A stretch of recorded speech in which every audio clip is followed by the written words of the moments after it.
哇！呢個太陽問你點擋？今日我哋睇嘅係136平4房湖景房啊！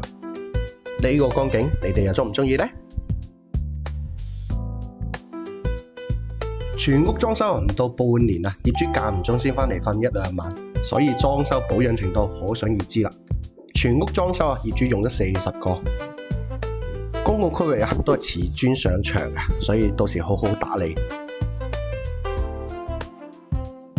南北通透，真係好風又好陽光啊！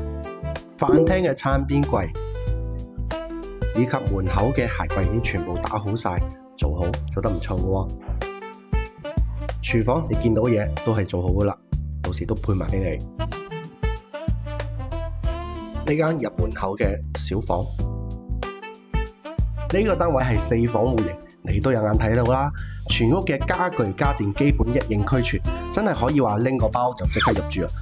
如果你最近喺度揾緊高素質又有光景嘅小區單位，呢度真係一個好好嘅選擇，而且業主好傾好講。嚟到主人房就正啦，空間非常闊落啊，有成23個方啊！最正係個景觀望出去，西之江嘅景色就喺你眼前，真係好開揚。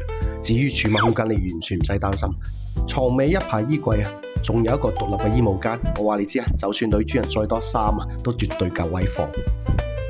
總之啊，呢套136方4房單位，一線光景，裝修咗半年，保養得好好啊，可以直接入住。無論係個裝修定係個景觀，都係實實在在嘅潛力股。心水單位真係手快有手慢冇，有興趣就即刻留言啦！記得點讚關注哦。